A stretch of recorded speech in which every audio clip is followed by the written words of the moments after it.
Chapter 7. Imagination, the workshop of the mind.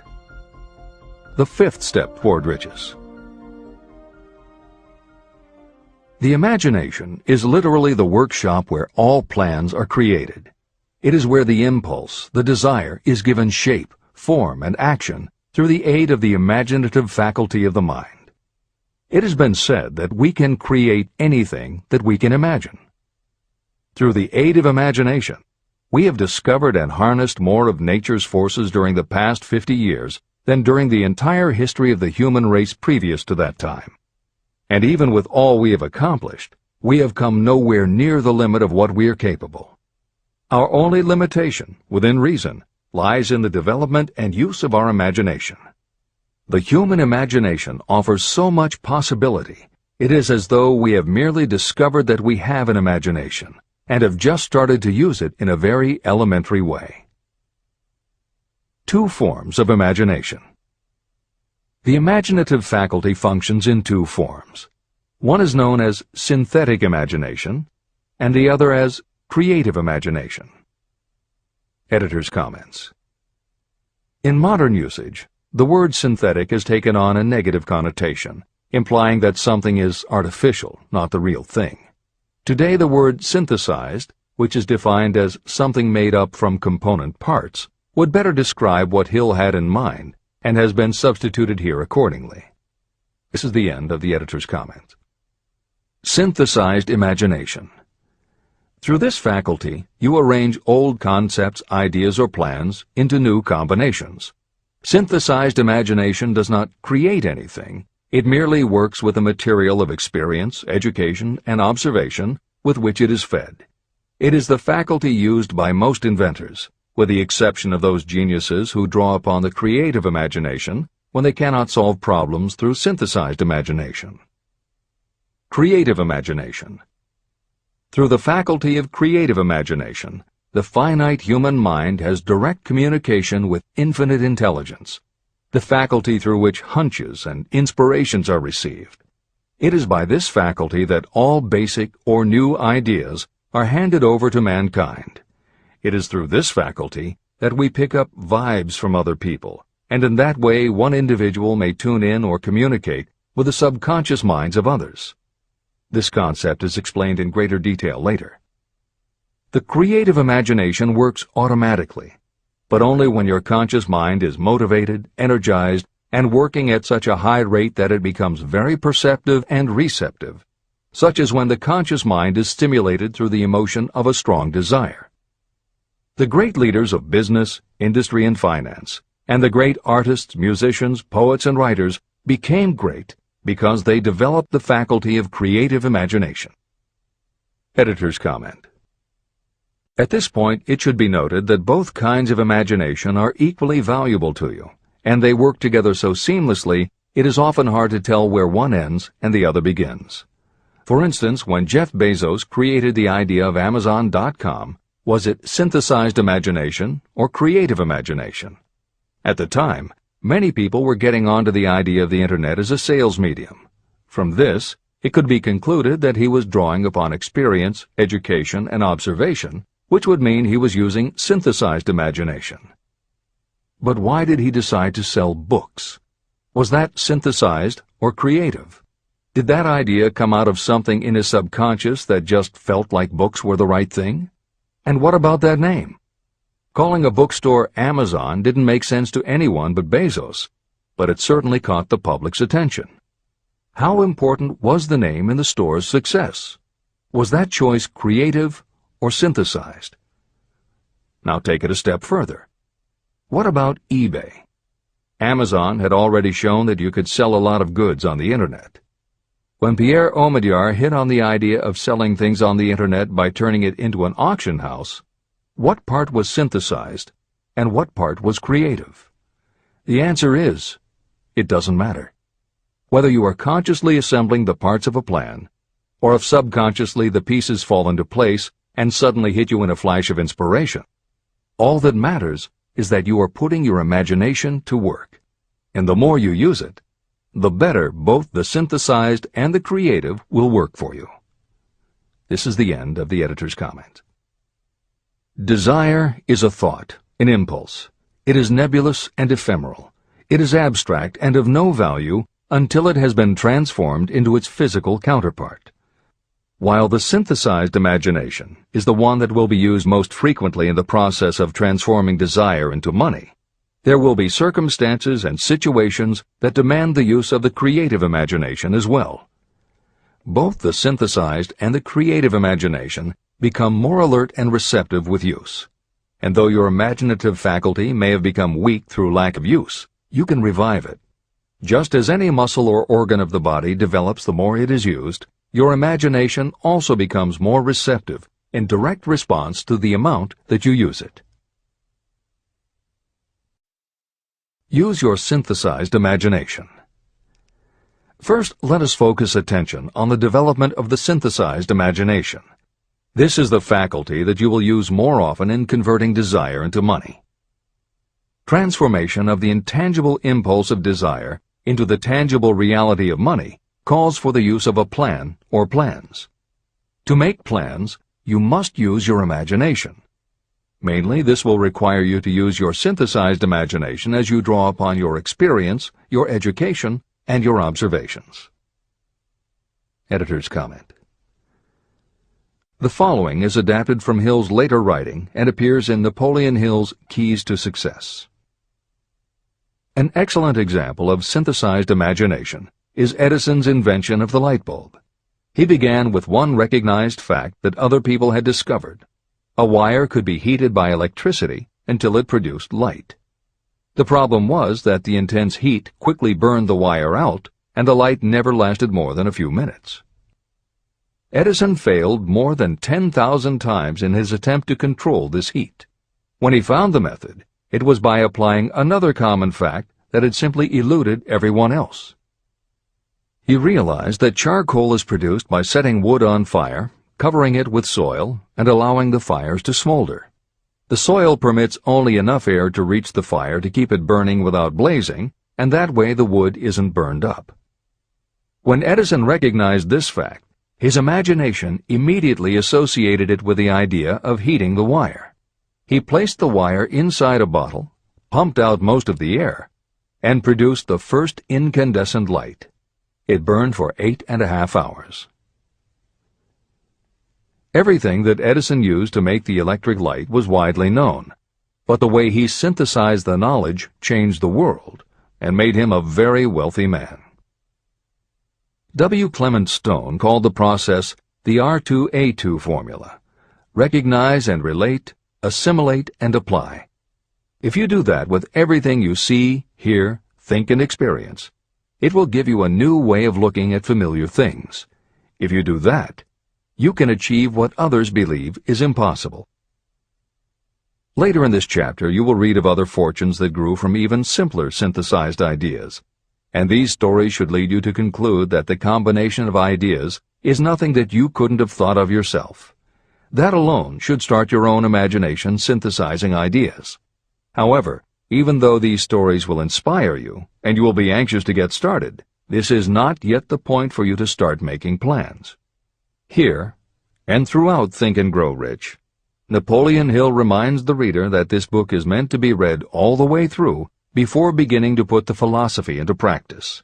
There are other ideas to be assimilated from later chapters that will influence your imagination and therefore affect the plans you may develop. This is the end of the editor's comments. Read the entire book through. Then come back to this chapter and begin to put your imagination to work on the building of a plan for transforming your desire into money. Examples and instructions for creating plans are given in almost every chapter. Carry out the instructions that are best suited to your needs and put your plan in writing. The moment you complete this, you will have definitely given concrete form to your intangible desire. Now, read that sentence once more in a slightly different way. The moment I put my plan in writing, I will have definitely given concrete form to my desire. Now read it aloud and realize what you are telling yourself. Desire is only a thought. Through synthesized imagination, your experience, education, and observations will give it shape, form, and action. From the moment you follow those instructions and write out your desire and your plan, you will have actually taken the first of a series of steps that will enable you to convert the thought into its physical counterpart. Editor's comments. Synthesized imagination plays a role in every phase of a business plan. In fact, some of the most successful companies actually get started from synthesized imagination.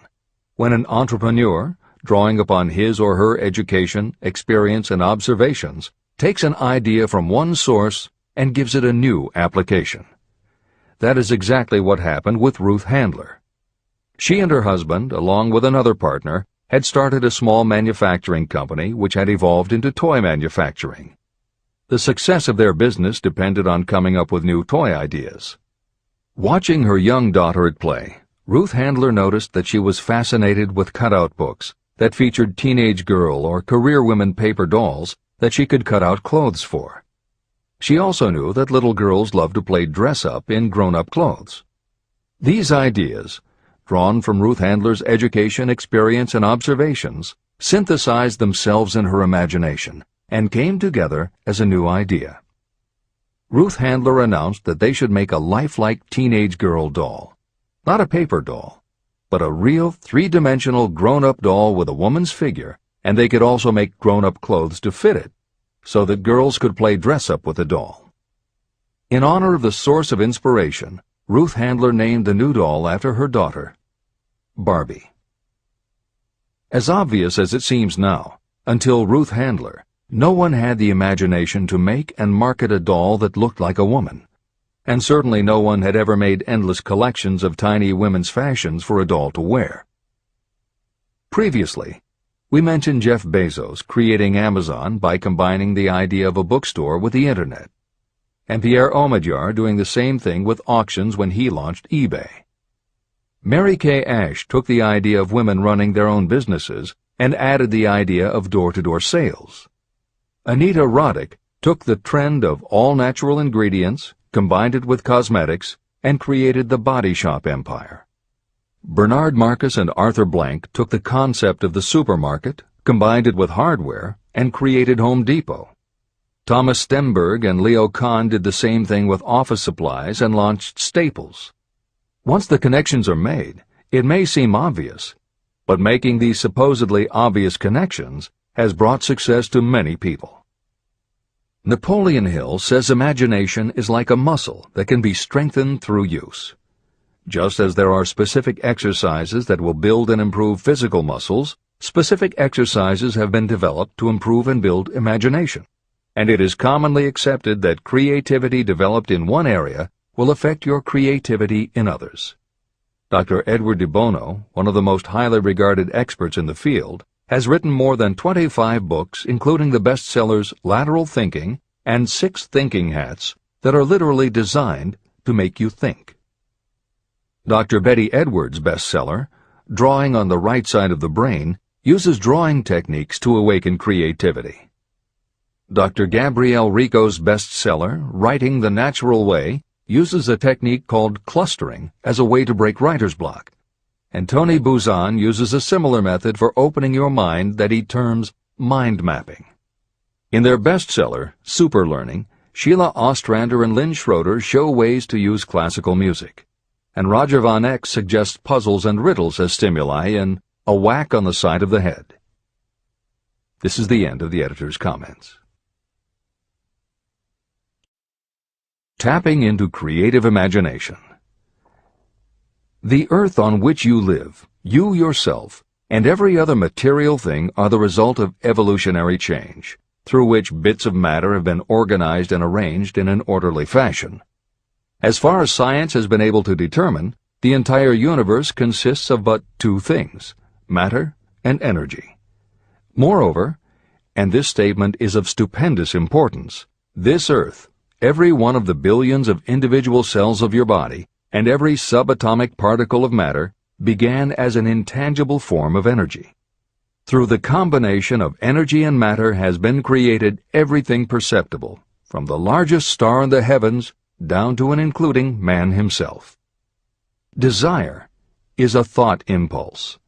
Thought impulses are forms of energy. When you begin the process of acquiring money by using the thought impulse of desire, you are drafting into your service the same stuff that nature used in creating this earth, as well as every material form in the universe, including your body and your brain, in which the thought impulses function. Editor's comments. Although recent developments in physics, gauge theory, string theory, membrane theory, and others, have advanced our understanding of matter and energy, Hill's preceding description remains in accord with modern science. The newer theories are variations on and refinements of the basic concept that everything in the universe is either space, time, matter, or energy. And as Einstein stated, energy and matter are in fact different forms of the same thing.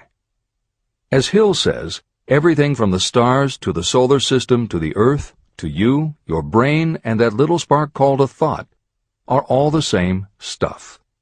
As when a tablecloth is spread out, there are folds and bumps in the fabric that are all different from each other, but they are all still tablecloth.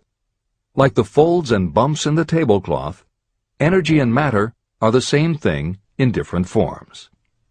Therefore you, matter, your thoughts, energy, and everybody else, matter, and their thoughts, energy, and all other things, matter, are not just interconnected, but are in essence all the same thing.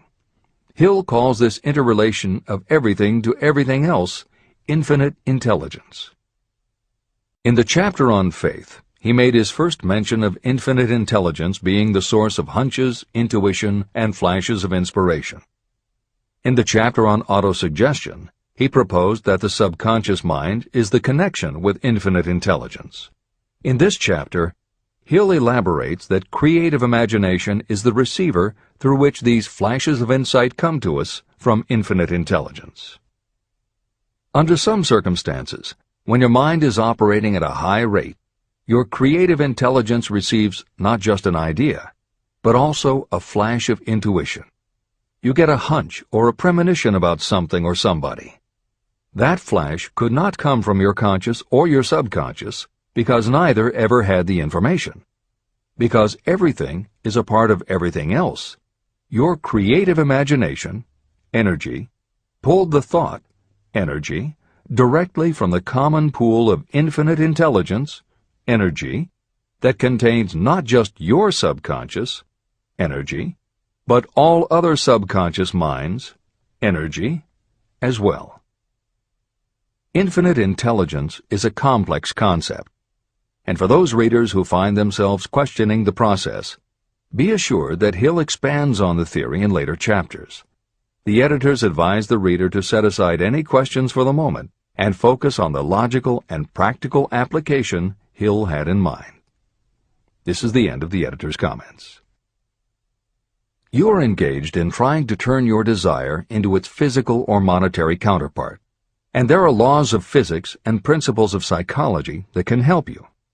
But first, you must give yourself time to become familiar with these laws and learn to use them.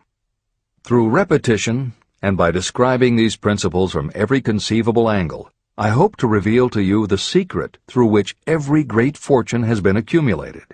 Strange and paradoxical as it may seem, the secret is not a secret. It is made obvious in the earth, the stars, the planets, in the elements above and around us, in every blade of grass, and every form of life within our vision. Do not be discouraged if you do not fully understand or accept this theory. I do not expect that you will accept all that is in this chapter on your first reading. Assimilate as much as you can now as you read this for the first time. Later, when you reread and study it, you will discover that something has happened to clarify it and give you a broader understanding of the whole. Above all, do not stop nor hesitate in your study of these principles until you have read the book at least 3 times. Then you will not want to stop. How to make practical use of imagination. Ideas are the beginning points of all fortunes. Ideas are products of the imagination. Following are 2 true stories about ideas that have yielded huge fortunes. I hope that these stories will convey how important a role imagination can play in turning an idea into success, and that they will illustrate the method by which imagination may be used in accumulating riches. The Enchanted Kettle. In the late 1880s, an old country doctor drove to town, hitched his horse, quietly slipped into a drugstore by the back door, and began dickering with a young drug clerk. For more than an hour, behind the prescription counter, the old doctor and the clerk talked in low tones. Then the doctor left. He went out to the buggy and brought back a large, old-fashioned kettle, a big wooden paddle, used for stirring the contents of the kettle, and deposited them in the back of the store. The clerk inspected the kettle, reached into his inside pocket, took out a roll of bills, and handed it over to the doctor. The roll contained exactly $500, the clerk's entire savings. The doctor handed over a small slip of paper on which was written a secret formula. The words on that small slip of paper were worth a king's ransom, but not to the doctor. Those magic words were needed to start the kettle to boiling, but neither the doctor nor the young clerk knew what fabulous fortunes were destined to flow from that kettle. The old doctor was glad to sell the outfit for $500. The clerk was taking a big chance by staking his entire life savings on a mere scrap of paper and an old kettle. He never dreamed his investment would start a kettle to overflowing with gold that would one day surpass the miraculous performance of Aladdin's lamp. What the clerk really purchased was an idea. The old kettle and the wooden paddle and the secret message on a slip of paper were incidental. The miracle of that kettle only began to take place after the new owner mixed with the secret instructions an ingredient of which the doctor knew nothing. See if you can discover what it was that the young man added to the secret message, which caused the kettle to overflow with gold. Here you have a story of facts stranger than fiction, facts that began in the form of an idea. Just look at the vast fortunes of gold this idea has produced. It has paid, and still pays, huge fortunes to men and women all over the world who distribute the contents of the kettle to millions of people. The old kettle is now one of the world's largest consumers of sugar, thus providing jobs to thousands of men and women engaged in growing sugar cane and in refining and marketing sugar. The old kettle consumes annually millions of bottles and cans, providing jobs to huge numbers of workers. The old kettle gives employment to an army of clerks, stenographers, copywriters, and advertising experts throughout the nation. It has brought fame and fortune to scores of artists who have created magnificent pictures describing the product. The old kettle has converted Atlanta, which was a small southern city, into the business capital of the South, where it now benefits, directly or indirectly, every business and practically every resident of the city. The influence of this idea now benefits every civilized country in the world, pouring out a continuous stream of gold to all who touch it. Gold from the kettle built and maintains one of the most prominent colleges of the South, where thousands of young people receive the training essential for success. If the product of that old brass kettle could talk, it would tell thrilling tales in every language, tales of love, of business, of professional men and women who are daily being stimulated by it. I am sure of at least one such tale of romance, for I was a part of it, and it all began not far from the very spot on which the drug clerk purchased the old kettle. It was there that I met my wife, and it was she who first told me of the Enchanted Kettle. It was the product of that kettle we were drinking when I asked her to accept me for better or worse. Whoever you are, wherever you may live, whatever your occupation, just remember every time you see the words Coca-Cola that its vast empire of wealth and influence grew out of a single idea. And that idea, the mysterious ingredient the drug clerk, Asa Candler, mixed with a secret formula, was imagination. Stop and think of that for a moment. Keep in mind that the steps to riches described in this book are the very same principles through which the influence of Coca-Cola has been extended to every city, town, village, and crossroads of the world. Now here's the most important thing to remember. The ideas you create may have the possibility of duplicating the enormous success of this worldwide thirst killer. Editor's comments. Harlan Sanders, too, had a recipe in a magic kettle. Actually, his kettle was a pressure cooker, but neither his cooker nor his recipe of 11 herbs and spices would be mentioned here if he didn't also have imagination. Harlan Sanders owned and operated a successful motel and cafe in Corbin, Kentucky. Then, when the new interstate highway came through, it bypassed Sanders' location. In a short time, his business went broke, leaving him with little more than his recipe for fried chicken and a way to make it quickly in a pressure cooker. At 62 years of age, the Colonel, as people called him, had to find a new way to make a living. That's when the magic ingredient, imagination, came in. He decided he wasn't going to sell fried chicken anymore. Instead, he would sell his method for making it. He packed his recipe and cooker into the back of his car and hit the road to demonstrate his fried chicken to other restaurant owners. In the first 2 years, he managed to sell 5 franchises. 2 years later, he'd sold 200. 4 years later, he was up to 600 locations when he was approached by an investment group to sell his company. Recognizing that the magic wasn't just in the kettle or the recipe, the new owners asked Colonel Sanders to stay on as spokesman for the company, which he did until his death in 1980. Today, there are almost 12,000 KFC locations in more than 80 countries with sales of nearly $10 billion a year. Debbie Fields was a 20-year-old housewife who loved to bake cookies. She had no formal education and no business experience, but she had a recipe and an imaginative idea that people would like to buy fresh, hot, soft cookies from a walk-up store. The business people and bankers she approached told her she was crazy, but she and her husband continued to pitch her idea to banker after banker until they finally wore one down enough to give Debbie Fields a loan to open a store in Palo Alto, California. By noon on her first day, she still hadn't sold a cookie, so she went out into the street and gave away samples. That did it. Her walk-in try-a-sample cookie store took off. Today, Mrs. Fields' stores are all across America. Harvard Business School uses her methods as a case study in efficiency, and Debbie Fields has become a best-selling author, an in-demand motivational speaker, and a television personality. Wally famous Amos was a Los Angeles talent agent who copied a cookie recipe off the back of a bag of Nestle's chocolate chips.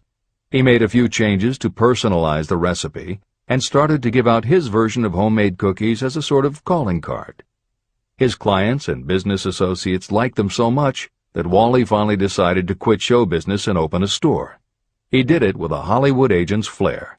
He opened on Sunset Boulevard with 2,000 invitations, a red carpet, and celebrities. With the same flair, he put his picture on the bag, filled the bags with cookies, and started selling them to exclusive department stores and specialty shops. 10 years later, famous Amos cookies were a $10 million business. Ray Kroc was over 50 and selling milkshake mixers when he heard about a hamburger stand in California, owned by Dick and Mac McDonald, that was doing great business. He packed his car and headed to San Bernardino to check it out. What he saw was a sit-down restaurant that had a limited menu featuring a good hamburger recipe, and they were serving them faster than any place he'd ever seen.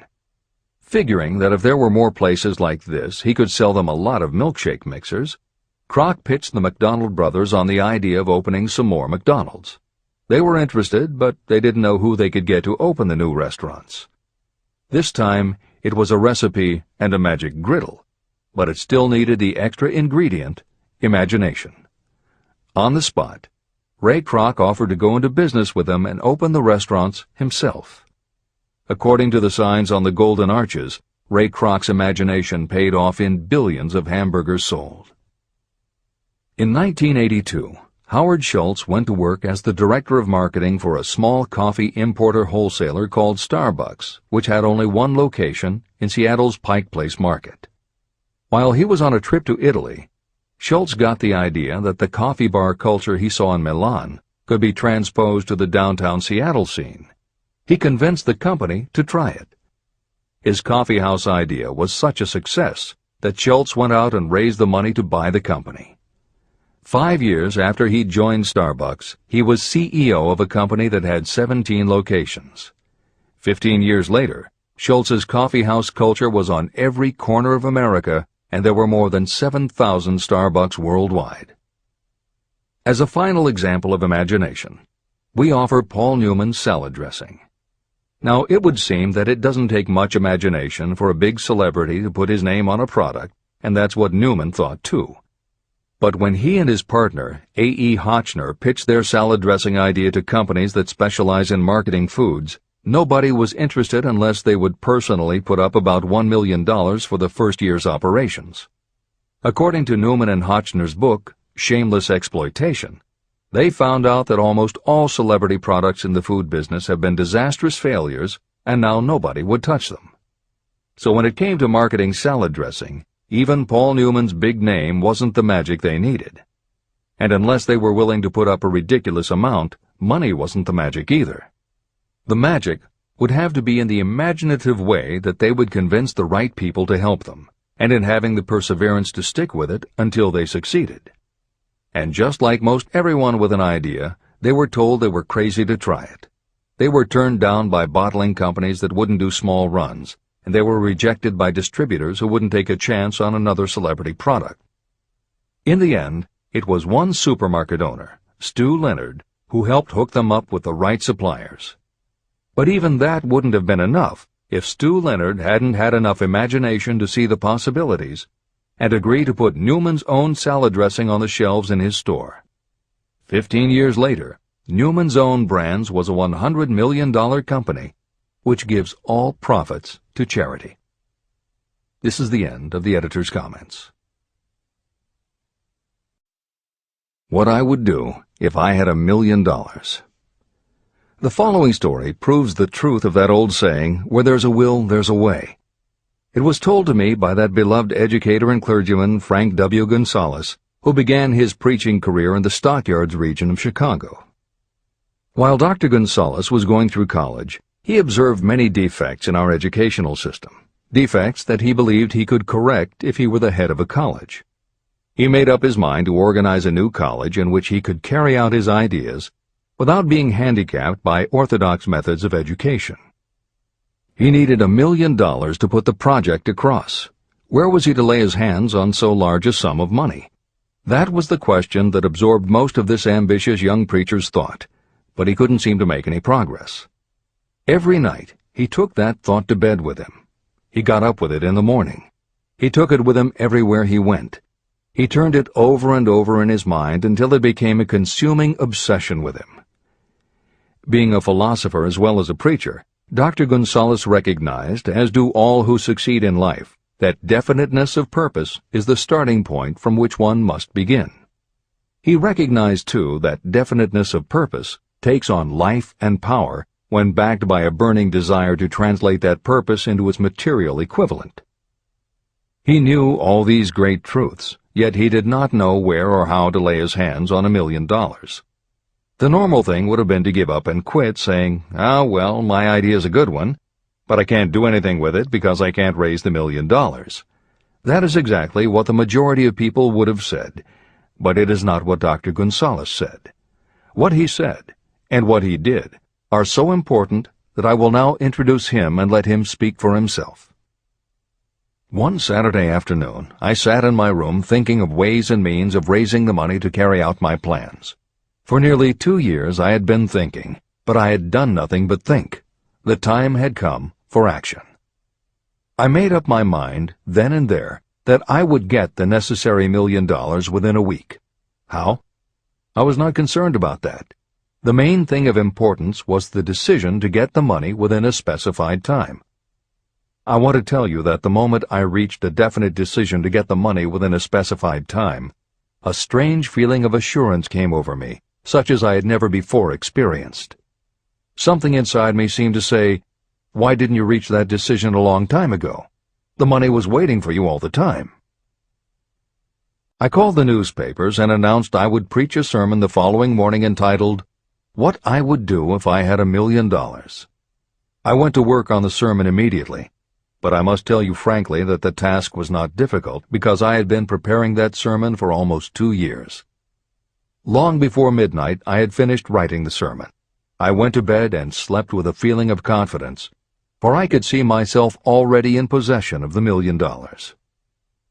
Next morning I arose early, went into the bathroom, read the sermon, then knelt on my knees and asked that my sermon might come to the attention of someone who would supply the needed money. While I was praying, I again had that feeling of assurance that the money would be forthcoming. In my excitement, I walked out without my sermon and did not discover the oversight until I was in my pulpit and about ready to begin delivering it. It was too late to go back for my notes, and what a blessing that I couldn't go back. Instead, my own subconscious mind yielded the material I needed. When I arose to begin my sermon, I closed my eyes and spoke with all my heart and soul of my dreams. I not only talked to my audience, but I fancy I talked also to God. I told what I would do with $1 million if that amount were placed in my hands. I described the plan I had in mind for organizing a great educational institution, where young people would learn to do practical things and at the same time develop their minds. When I had finished and sat down, a man slowly arose from his seat, about 3 rows from the rear, and made his way toward the pulpit. I wondered what he was going to do. He came into the pulpit, extended his hand, and said, "Reverend, I liked your sermon.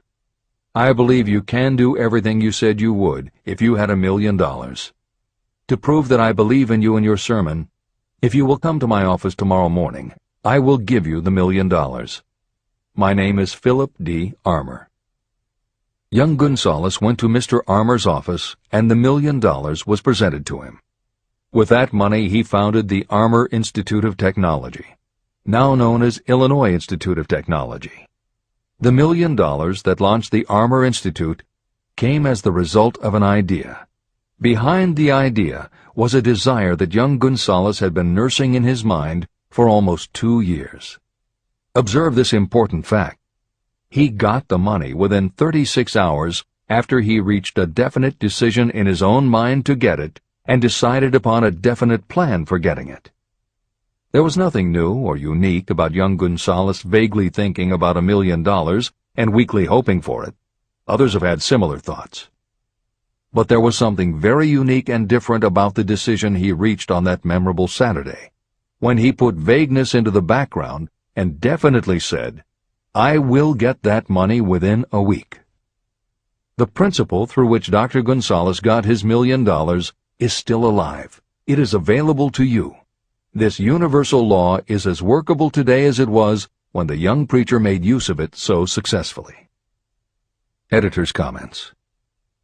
The Armour Institute of Technology opened in 1893, offering courses in engineering, chemistry, architecture, and library science, and in 1940 became the Illinois Institute of Technology when the Armour Institute merged with the Lewis Institute, a Chicago college that had opened in 1895 and offered liberal arts as well as science and engineering courses. In 1949, the Institute of Design, founded in 1937, also merged with IIT, followed in 1969 by the Chicago-Kent College of Law and the Stewart School of Business, and in 1986 by the Midwest College of Engineering. Today there are several campuses in downtown Chicago. IIT has been called the alma mater of accomplishments. This is the end of the editor's comment. How to Transmute Ideas into Cash. Asa Candler and Dr. Frank Gonzalez had one characteristic in common. Both knew the astounding truth that ideas can be transmuted into cash through the power of definite purpose plus definite plans. If you are one of those who believe that hard work and honesty alone will bring riches, you can forget it. It is not true.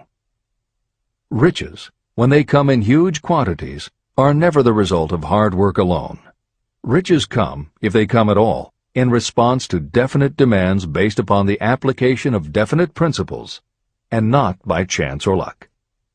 Generally speaking, an idea is a thought that prompts you to action because it appeals to your imagination. All master salespeople know that ideas can be sold where merchandise cannot. Ordinary salespeople do not know this. That is why they are ordinary. A publisher of low-priced books made a discovery that has been worth much to publishers. He learned that many people buy titles and not the contents of books. By merely changing the name of one book that was not moving, his sales of that book jumped upward more than 1 million copies. The inside of the book was not changed in any way. He merely ripped off the cover and put on a new cover with a title that had box office appeal. That, as simple as it may seem, was an idea. It was imagination. Editor's comment. For those readers who think that replacing the cover of a book is just too simple, or that they couldn't do it anyway because they are not book publishers, the editors would point out that if you had had that simple idea before the publisher did, he probably would have been glad to sell you those failed books at pennies on the dollar. Then you could have been the one to change the cover, and suddenly you would have been the publisher of a bestseller. However, the idea of replacing the covers wouldn't have meant a thing if you didn't also have ideas about how to market and promote that flashy new cover. And that is Hill's point. Coca-Cola was a recipe, a creative idea. But it would have stayed just a recipe if Asa Candler hadn't also had other creative ideas to market it and the faith in himself to carry through on those ideas. Spence Silver was a chemist working for 3M when, by accident, he created a glue that wasn't very sticky. Needless to say, 3M was not much interested in glue that didn't stick, and Silver's invention was shelved as a failure. But Silver liked his glue, so for 5 years he kept demonstrating it to anyone who would listen. Nobody did, until Arthur Fry, who worked in the tape division at 3M, found that when he was at choir practice, he kept losing his place in the hymnal because the pieces of paper he used to mark his place slipped down or fell out of the book. A little of Silver's not very sticky glue on the slips of paper, and they stayed where he wanted them, then peeled off easily when he was done. That was the eureka moment. They had just invented the world's best bookmark, Post-its. But that's not the end of the story, or the end of the imaginative ideas that were needed to make Post-its happen. Fry would also need perseverance. First, he had to convince the engineers to solve production problems, and to do it, he knocked a hole in his basement wall so he could install a prototype of the production equipment. He stuck with it, and finally, 2 years later, 3M gave the project to their marketing department. The marketing experts put together ads and brochures selling this sticky notepad idea and rolled it out in a 4-city test. The results were a disaster. Nobody got it, so nobody bought it. Who would pay money for scratch paper? The Post-it project was about to be scrapped when Jeffrey Nicholson and Joseph Ramey added their imaginations. Like Silver and Fry, Nicholson and Ramey had faith in the idea because they saw how people in their office fell in love with these little sticky pieces of paper once they started working with them. So Nicholson and Ramey went to Richmond, Virginia, one of the 4 test cities that had failed, and they went up and down the business district, going into offices and giving pads of Post-its to receptionists, secretaries, and anyone else who would listen. Whereas 3M's conventional marketing machinery had failed, giving Post-its to the people who would actually use them did the trick. Once those Richmond office workers started to use Post-its, it didn't seem like a bad idea at all to pay for scratch paper. They got it, and they bought it. The Richmond test turned from failure to success, and soon Post-its were sticking to everything around the world. Here's another simple idea that imagination turned into success. The story began with a man whose problem was just the opposite of Spence Silver's. This man had something that stuck too well. George de Mestral was a Swiss mountaineer who went hunting one day with his dog. But when they got home, they were both covered with burrs. The burrs were so difficult to remove that de Mestral put them under a magnifying glass to learn why. He saw that they were covered with tiny hooks which attached themselves to fur and fabric. That was when the flash hit. If burrs stuck where you didn't want them, why couldn't you put tiny hooks on things so they would stick where you did want them? Like everyone else mentioned in this book, de Mestral had an imaginative idea, but that was just the beginning. He also had the faith in himself to keep going when people laughed at his idea, which many did, until he eventually found a French textile plant that would help him do what he wanted. However, even when they finally worked out a way to use cotton fabric to make what they called locking tape. They couldn't afford to mass-produce it. And that's when de Mestral accidentally discovered that when you sew nylon under infrared light, it naturally made little hooks. Now they could manufacture it economically. All they needed was a name. One side was fuzzy like velvet, and the other side was crochet, the French word for hook. Take half vel and half crow, combine it with imagination. The result is Velcro, and a Swiss mountaineer becomes a business tycoon. The Sony Corporation once tried to make a very small stereo tape recorder that would work with standard-size cassettes, but they couldn't do it. They could make a small playback machine, but at the time the electronics needed to also make it a recording machine just couldn't be made small enough. They concluded that the design was a failure. Then one day Sony's honorary chairman, Masaru Ibuka, walked into the laboratory and saw that a few of the engineers were using the prototypes of the failed tape recorder to listen to music tapes. They didn't seem to care that it couldn't record. They just liked to be able to walk around listening to their favorite music. Then came the imaginative idea that made all the difference. Ibuka remembered that another division was working on lightweight headphones. That was the Flash. Ibuka's imagination made the connection that the rest of the engineers had not. In Ibuka's view, they hadn't made a failed recorder. They had created a successful private stereo listener. They added the headphones, named it the Walkman, and it revolutionized both the music business and the electronics industry. Clarence Saunders was a grocery clerk in a small southern retail store. One day he was standing with a tray in his hands waiting his turn in a cafeteria. He had never earned more than $20 a week before then, and no one had ever noticed anything about him that indicated unusual ability, but something took place in his mind as he stood in the line of waiting people that put his imagination to work. That was when he came up with the idea that this same self-serve concept would also work at the grocery store. Clarence Saunders took the idea to his boss. Naturally, his boss told him he was crazy. So Clarence Saunders quit his job, went out and did what he needed to do to raise the money, and opened the first self-serve grocery store. He called it Piggly Wiggly, and Clarence Saunders, the $20-a-week grocery clerk, rapidly became the multi-million-dollar chain store grocery man of America. Sylvan Goldman was the owner of a number of Piggly Wiggly stores in Oklahoma, and like any good businessman, he spent a lot of time watching his customers go up and down the aisles, putting their choices into their baskets or net shopping bags. One night, while trying to figure out how to get his customers to buy more at one time, he found himself staring at a basket sitting on the seat of a wooden folding chair. Eureka! He called in his mechanic, Fred Young. They put some wheels on the bottom of the legs, added another basket below the seat, and the shopping cart was born. As this edition is being readied for publication, there are about 35 million shopping carts in America, and approximately 1.25 million new carts are sold each year. Thomas Stemberg, whom we also mentioned earlier, was another supermarket executive who watched his customers as they shopped. By this time, shopping carts were well established in supermarkets, and it was because his customers were pushing shopping carts up and down the aisles that he got his flash of inspiration.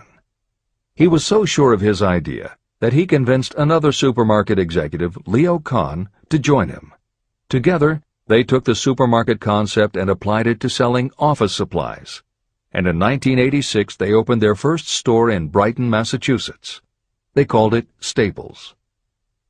In 1989 they took the company public, and 10 years later there were more than 1,000 Staples stores with revenues exceeding $7 billion. We'll end this commentary with another set of connected stories, which make the point that sometimes the most imaginative part of marketing is in the timing. If you were to go shopping in the late 1800s, it usually meant bartering with a merchant who would then have to get the goods from storage shelves kept behind the counter. In the 1870s, fixed pricing was just starting to be used by storekeepers. Merchants were trying the idea by setting out a table of merchandise that was all priced the same, usually 5 cents. Frank Winfield Woolworth was a clerk in a general store, and he convinced the store owner to let him try the 5-cent table idea. Although it worked, the owner wasn't impressed. So Woolworth borrowed $350 from his boss, and in 1879 opened his first 5-cent store in Utica, New York. It was an entire store full of goods where everything cost a nickel. A year later, he had 4 stores, and the 4th one, in Lancaster, Pennsylvania, was the first that he named F.W. Woolworth's 5 and 10 cent store. 20 years later, he had 238 stores. By the time of his death in 1919, there were over 1,000 F.W. Woolworth locations. He had established the first nationwide chain of general merchandise stores, and he had built the tallest building in New York City as his headquarters. The Woolworth Company stayed true to the original idea and didn't carry any merchandise that cost more than a dime until 1932, when the top price was raised to 20 cents. But as times changed, the fixed price was dropped, the merchandise became more varied, and the company kept growing until it had over 8,000 stores worldwide, selling everything from notions to appliances and furniture. Then in the 1960s and 1970s, something started to happen. The mood of America was changing, but the Woolworth stores weren't. And that was when Sam Walton opened the first Walmart in Rogers, Arkansas, in 1962. Walton got into the retail business after the Second World War, when his father-in-law loaned him the money to buy a franchise Butler Brothers store in Bentonville, Arkansas. By 1962, Sam and his brother Bud owned 16 variety stores in Arkansas, Missouri, and Kansas. It was in these stores that Sam Walton first started adding the magic ingredient of imagination. In addition to his flair for promotion, Sam tried new approaches to the way household goods and general merchandise could be sold at retail. He insisted on clean, well-lighted interiors, and he introduced the concept of self-service, with aisles wide enough for shopping carts and checkout counters at the front of the store. He also started buying direct from manufacturers, and he created profit-sharing plans that kept his family of employees loyal, hard-working, and neighborly. In 1962, he incorporated those and other imaginative ideas when he opened his first store that he called Walmart. The basic magic was that he sold brand-name merchandise at discount prices, but there was also magic in the way he kept a friendly hometown feel to his store, even though it was what is now called a big box store. Sam Walton's Walmart store was a success, so he just kept building and opening more of them, first in small towns and rural areas, then in larger towns, then big cities, and it wasn't long before he had a national chain. By 1992, when Sam Walton died, there were more than 1,700 Walmart stores. It was the biggest retailer in the country, it employed more than 600,000 people, and Sam Walton was the richest man in America. In 2003, the stores numbered more than 3,200 in the U.S. and more than 1,100 in foreign countries. The company employed more than 1,300,000 people worldwide and served more than 1 million customers a week.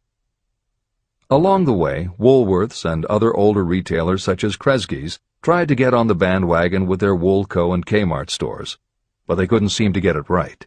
They had given up their old 5 and dime identity to become higher-priced general retailers. And when Walmart came along and redefined that part of the market, the others seemed to have run out of the kind of imagination they'd had in the beginning. Now, here's the twist to the story. David Gold was running a liquor store that he had inherited from his father.